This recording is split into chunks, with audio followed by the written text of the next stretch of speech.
তাহলে চলো আমরা উইলিয়াম ওয়ার্ডসওয়ার্থ সম্পর্কে প্রথমে কিছু জেনে নিই।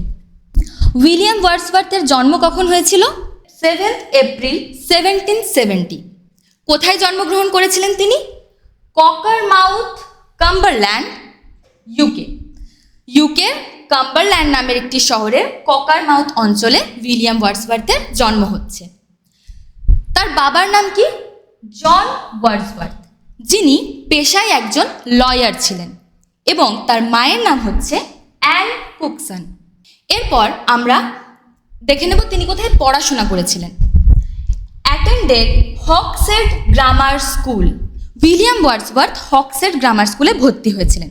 এই স্কুলে পড়াকালীনই তার প্রকৃতির প্রতি প্রেম বা প্রকৃতি চেতনা বিস্তৃত হয়।